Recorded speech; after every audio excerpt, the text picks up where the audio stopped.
Hello, folks. Dustin Zarni here, Democratic Elections Commissioner for Onondaga County, and welcome to Commissioner in a Car. Today is Sunday, January 4th, 2026, and this is our village election preview show. But first, it's the last regular season game at Highmark Stadium up in Buffalo. They're taking on the Jets at 4 o'clock today. Go Bills. I know the game is meaningless in terms of the playoffs. Bills last week lost. They're in the playoffs, though. They're not going to probably have another home game unless something catastrophic happens in terms of a lot of upsets. But it's possible. Still, this is probably the last regular season game at Highmark Stadium. Just a lot of rich tradition. I myself have been a Bills fan, not my entire life, unfortunately. I was a Washington fan for many, many years growing up. In 2019, I decided to become a Bills fan. Actually, I was 21 after not being an NFL fan for a couple of years. Long story on that, but if you really want to hear about it, I actually did a little piece on my website about that back in 2021. So check it out in my writings at dustinzarni.com. But go Bills. No injuries. Get healthy for the playoffs, men. We're going to have a long road, but I still think we have a good shot this year. So go Bills. All right. Now we're on to the podcast. It's Sunday, January 4th, as I said. This last week of the Board of Elections, much like the week before, you know, these holiday weeks, especially when the holiday falls in the middle of the week, like it does, like New Year's and Christmas fell on New Year's Eve, and Christmas Eve was on a Wednesday, and New Year's and Christmas was on a Thursday. You know, a lot of people take a lot of time off, and that's also because a lot of people just take a lot of time off around the holidays anyways for us, because our election calendar is always so full that it's hard to take a lot of time off, except for in the months of like August and December. So that's when a lot of our people take a lot of vacations. So we've had a lot of vacations. I've been technically on vacation. That ends on Monday, though I am going on another work trip to Albany, but we'll talk about that in a second. So, you know, we're still chugging away at the lists and getting everything ready. We're still waiting for some responses from some of the cities and towns about our offices to be filled, and the villages as well.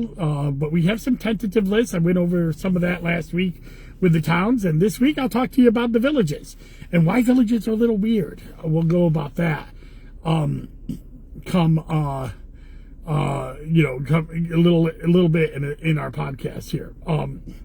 But also swearing-ins and reorganizational meetings are happening. I went to the reorganizational meeting of the Onondaga County Legislature on Friday. A historic meeting, 50 years since there was a elected Onondaga County Legislative Chair. Nicole Watts, congratulations. And Nodisha Hernandez, of course, congratulations as Majority Caucus leader as well. Big time moves there. The first female team to lead the Onondaga County Legislature ever. The first Democrats in 50 years. And then, of course, the swearing in that happened this Saturday. The ceremonial swearing in of Mayor-elect Sharon Owens, now Mayor Sharon Owens of the city of Syracuse, the first African-American mayor in the city of Syracuse history, only the second woman, and the first Democrat in 8 years. Because Ben Walsh was not a Democrat, though Sharon Owens served on Ben Walsh's team. So it's not a big transition there, but there is a little bit. There's a lot of reorganizational meetings happening around the county right now. This is what's happening as the new year comes. The new boards take effect and new supervisors are sworn in. Sometimes the old supervisors are sworn in. And there is always hope with this change and excitement with this change, but it's important to realize that there is always, with changes comes some pain as well. People lose their jobs. especially when there's a majority transfer, where like it was in Democratic hands and then in Republican hands, except, so far and so forth. That happened at the Onondaga County Legislature. The Republicans made a big deal about this. I'm just going to say it was hypocritical of them. I mean, they never really gave a lot of time or notice for anything to the Democrats in the last 50 years when it came to agenda setting or staffing changes, or heck, even in the last month or so, when they knew that they lost majority, they rushed through 12 appointments through several different industrial development agencies. And other agencies that were on hold for years, but all of a sudden they were able to get those through because they lost majority, and they did it without going through the committees. They put on $500 million for a sewer project, maybe a good sewer project. We don't know. It was, again, rushed not through committees, but into the regular session on the last day of the year. So they're just being hypocritical about this. And, that's fine. That's politics. But it's got to be said that the Democratic majority that took over the county ledge, they offered 2 jobs to Republicans. And traditionally, the minority probably only gets 1 job. That is, now one person decided not to take that job. That's their choice. Good for them. They moved on. But people are going to lose jobs. But they've known this for a couple months, to be quite honest. This is not new. When people change over, when transitions happen, unfortunately, partisan jobs that are not civil service protected are moved on. They had a process, they had an interview process, and I'm really excited about the new staff at the Onondaga County Legislature.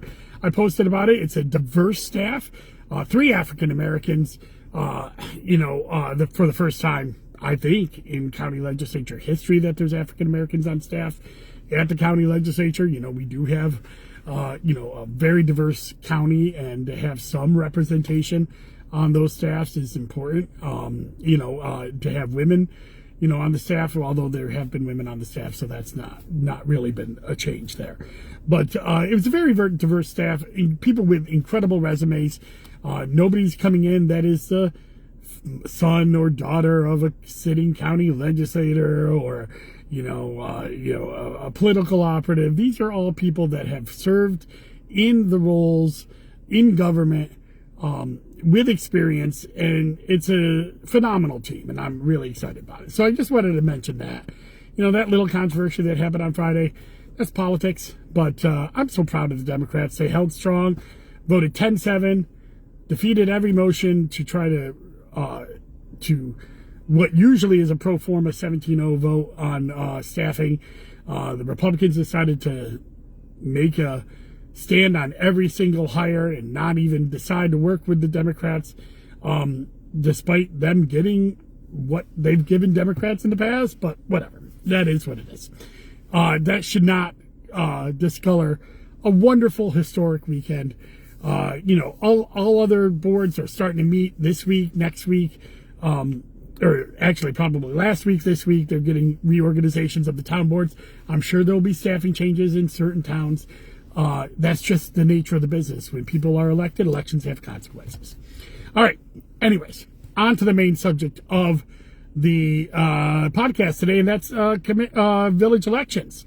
Last week I went over what we think are going to be the offices that are up for election. Again, important to note, for November elections, we don't know. Those offices that are up for election in November, they actually have till February 1st. It's the city and town clerks that tell us which offices are up, or the county clerk, if it's a county office, they have to send us a notice. And that is what we go by.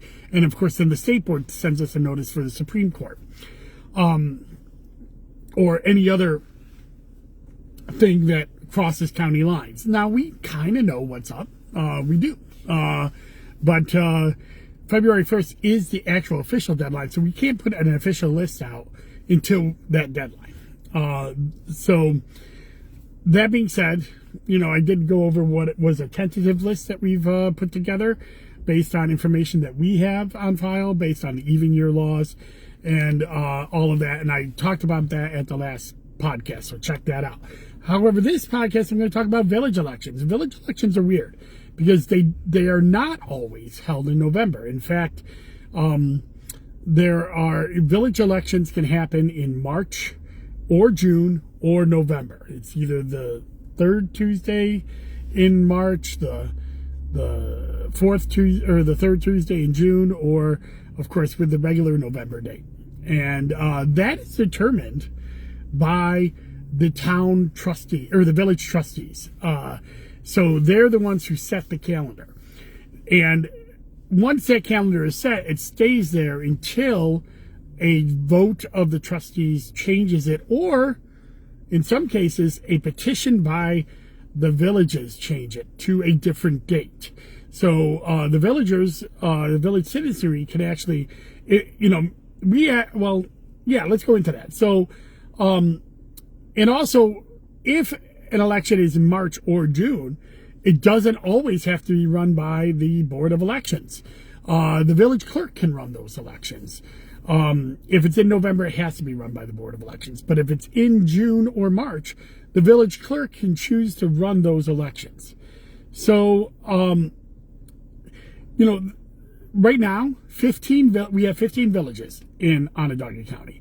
All but 3 are run by the Board of Elections. The villages of Fabius, Jordan, and Marcellus, they all run their own elections, and they're all in March. But we have 6 villages in March, Fabius, Jordan, and Marcellus. I talked about the village clerks run those. And then we also have Manlius, Minoa, and Skaneateles, where the Board of Elections runs those elections in March.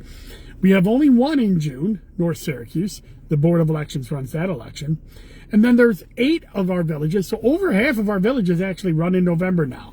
Baldwinsville, Camillus, East Syracuse, Fayetteville, Liverpool, Solve, and Tully. When I first came on as commissioner in 2013, only 1 village was on in November, and I made it a mission to explain to villages that they have this option to move. And yes, Bill, yes, go Bills. That's Billy commented, nice Bills gear. I'm always in my Bills gear because it's usually right before a game when I do this commissioner in a car. So, only 1 village, Camillus, was in November. Former Commissioner Kiggins and I, and also, she became Commissioner Walsh, and also Commissioner Sardo and I went out on a mission to try to convince villages to move to November because it was easier for the Board of Elections, especially if we ran those elections and we're running them in November. We run all the other elections in November. It's easier then. But also it's cheaper for the villages. If a village runs in March or June and the Board of Elections runs those elections, they have to reimburse the Board of Elections 100% of their costs. That can be anywhere from $1,000 to $4,000 or $5,000 to hold that election, depending on how big their election is. And if they run it themselves, then they don't get to use our machines or our computers or our equipment that we use in elections. They have to do it themselves by paper, and that ends up costing them money too. So many of these villages moved on their own to November. I think there was votes in the Liverpool, East Syracuse, and Tully and Solvay had votes by their village boards to move, which was also a referendum approved by the voters when they moved. The villages of Camillus had been there forever. The villages of Baldwinsville and Fayetteville, however, the way they moved was the villages citizens themselves put together a petition to force a referendum that was on the village election, and that referendum passed in both of those villages by large margins, 70%, to move these elections to November. So those are the 2 ways. Either the village board can do it themselves, or the citizens of the village can put a referendum on the ballot by passing petitions, getting so many signatures, and forcing a vote. And if the vote passes, then usually the terms are extended and the Board of Elections takes over the elections if we're not already running it, and then they're in November as well. So that is how they are determined. So, and all changes have to be voted on by the voters, whether it's to change back from November or to change to November or even to change from March to June or vice versa. So that happens. This year, and villages don't always have elections every year as well. They have, they have 2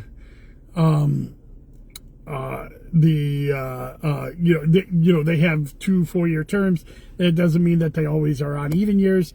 They're not always on odd years, and they were not affected by the even year law. So if they were on odd years in the past, they're still on odd years, just like the city of Syracuse.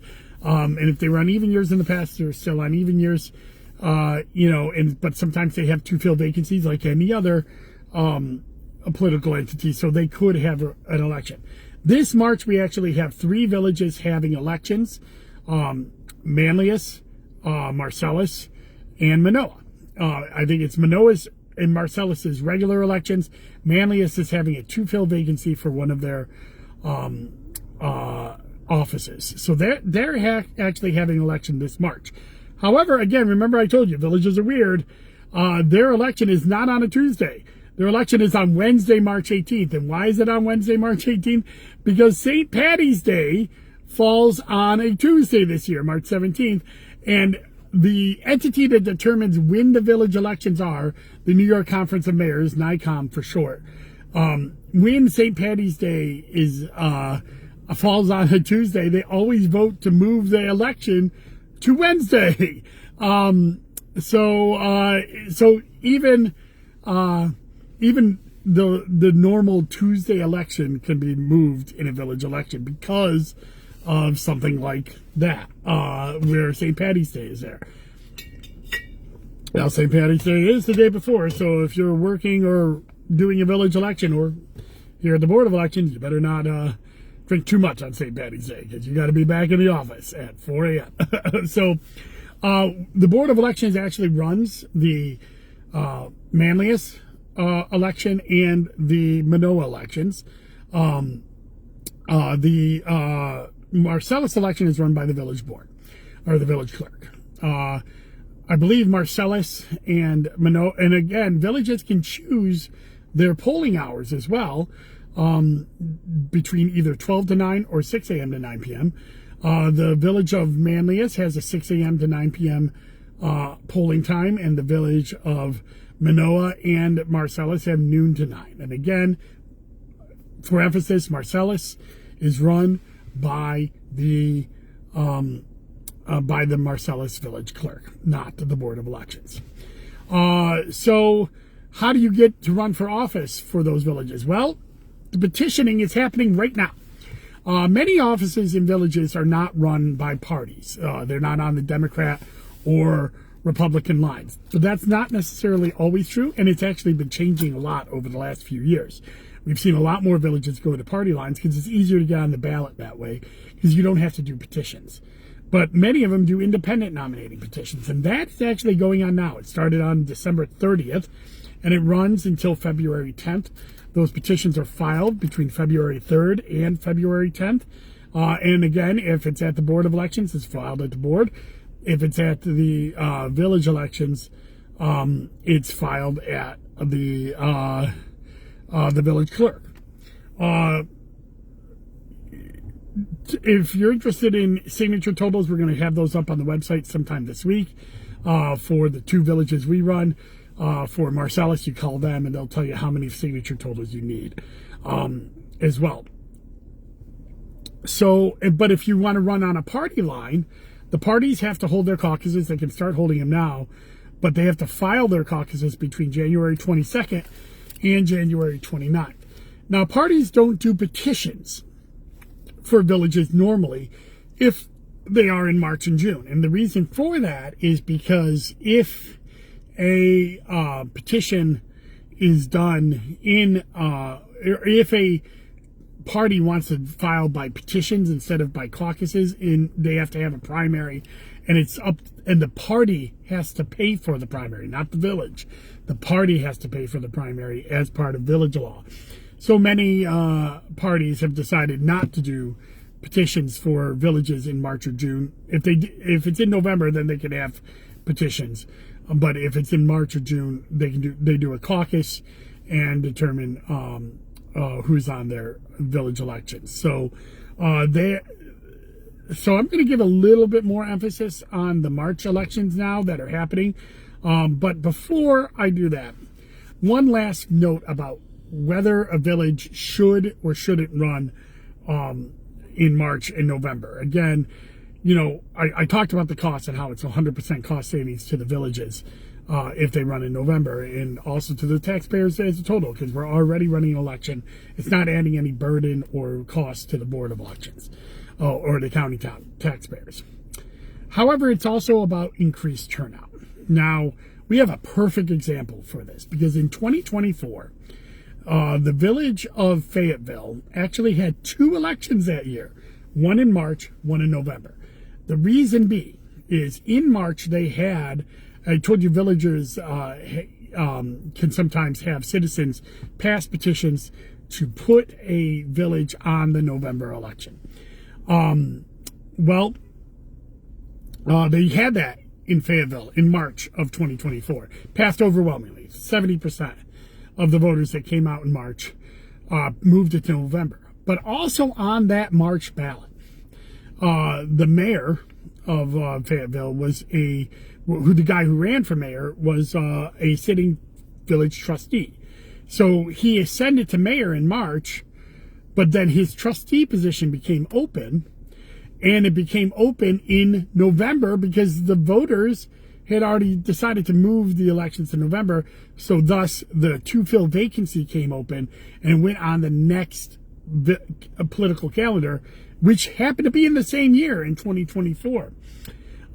So we actually have a very good snapshot of how many voters voted in March versus how many voters voted in November without a large discrepancy of time, and really without a large change in voter enrollment. There was more voters in November, but there's always more voters, that get enrolled in November. That's also part of the reason why you should have your elections in November, in my opinion.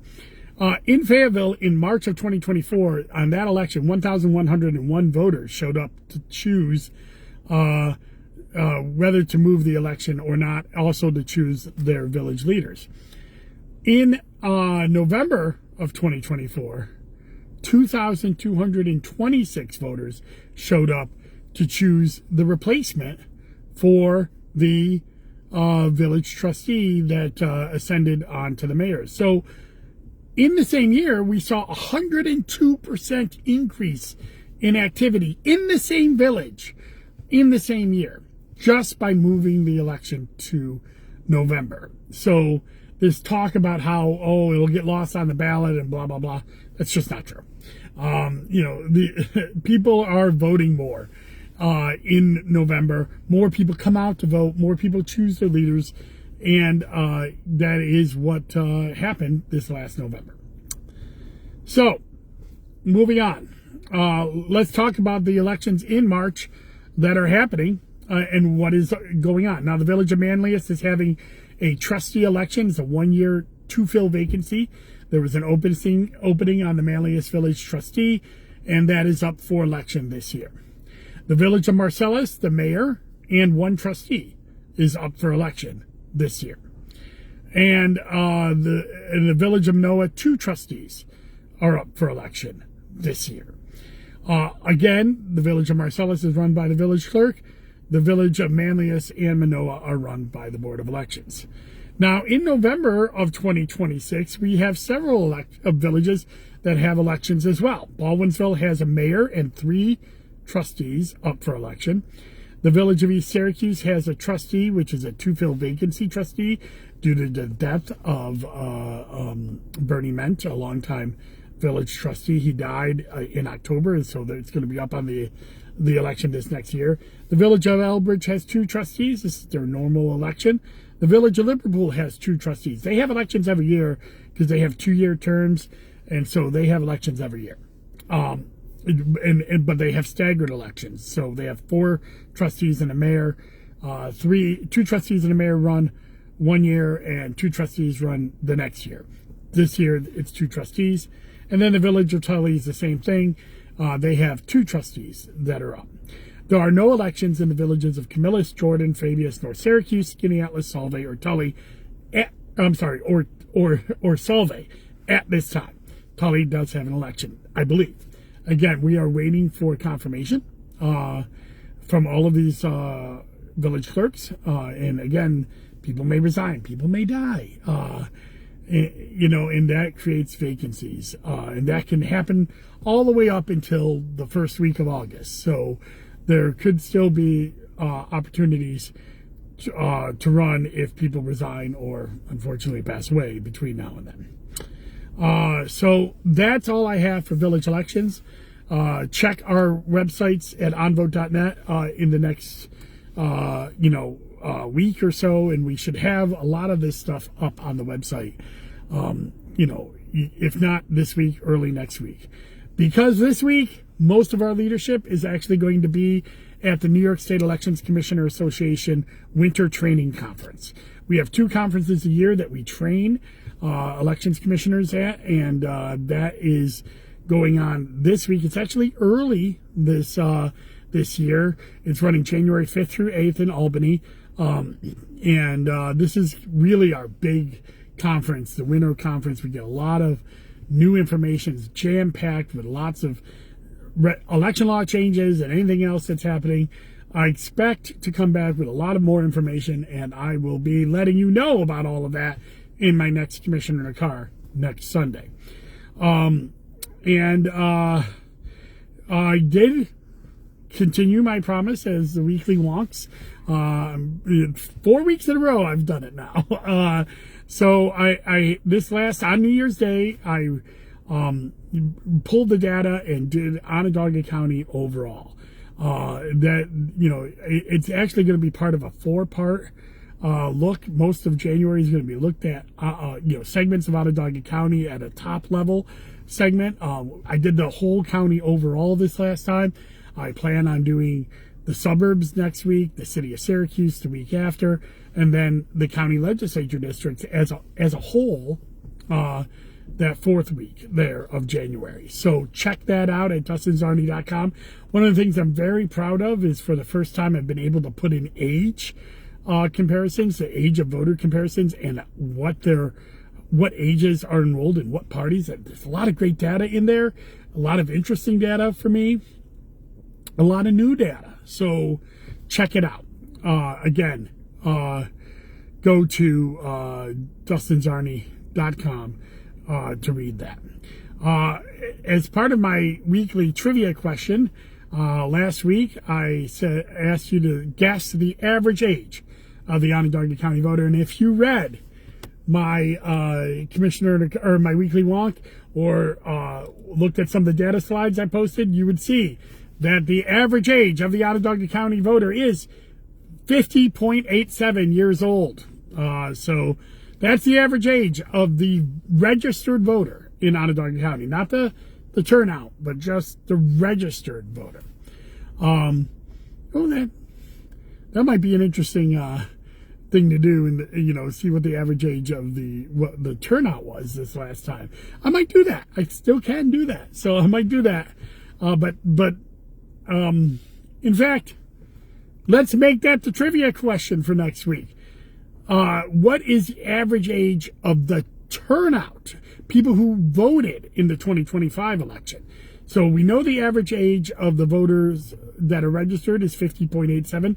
Let's see what the average age is of the turnout voters, of the people who voted in the 2025 election. I can run those numbers, and I will, and I'll have that answer for you next week. All right, next week's Commissioner Carr will be a focus on the NYSECA conference wrap-up. So check that out. It'll be on Sunday. On this week on Weekly Wonk on either Wednesday or Thursday, depending on my conference, because I'm away at conference. I have the data together, but I still got to write the article. But I hope to launch it on Wednesday or Thursday at DustinZarny.com. It will be about focusing on the suburbs as a whole for Onondaga County. Thank you very much. Go Bills, and enjoy your week. Bye-bye.